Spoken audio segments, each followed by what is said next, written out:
कवठे महांकाळ जिल्हा सांगली येथे प्राप्तिकर अधिकारी असल्याचं भासवून डॉक्टरांच्या घरावर बोगस छापेमारी करणाऱ्या 7 जणांच्या टोळीपैकी 3घांना पोलिसांनी अवघ्या 48 तासात गजाआड केले। अटक झालेल्यांमध्ये एका तरुणीचाही समावेश आहे। अटक आरोपी दीक्षा भोसले, पार्थ मोहिते आणि साही मोहिते यांच्या ताब्यातून तब्बल 15,05,000 रुपये रोख रक्कम व 1 किलो 410 ग्रॅम सोन्याचे दागिने आणि बिस्किटे जप्त करण्यात आलेत। उर्वरित आरोपी महेश शिंदे, अक्षय लोहार, शकील पटेल व आदित्य मोरे फरार असून त्यांचा शोध सुरू असल्याची माहिती पोलीस अधीक्षक संदीप दुगे यांनी दिली। ही घटना गेल्या रविवारी रात्री घडली। आरोपीने मुंबईतील प्राप्तिकर कार्यालयातील अधिकारी असल्याचं भासवून डॉक्टर जगन्नाथ मेत्रे यांच्या गुरुकृपा रुग्णालय व राहत्या घरावर छापा टाकला होता। घरातील रोकड व दागिने लुटून ही टोळी फरार झाली होती।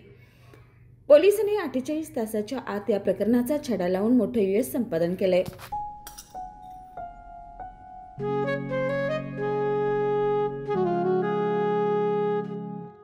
बाबा, आज येताना बासुंदी घेऊन या ना।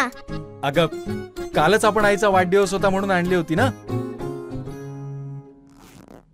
ऐकलं, गोकुळची बासुंदी पुन्हा खावीशी वाटतेय। खरं सांगू, मलाही खावीशी वाटतेय।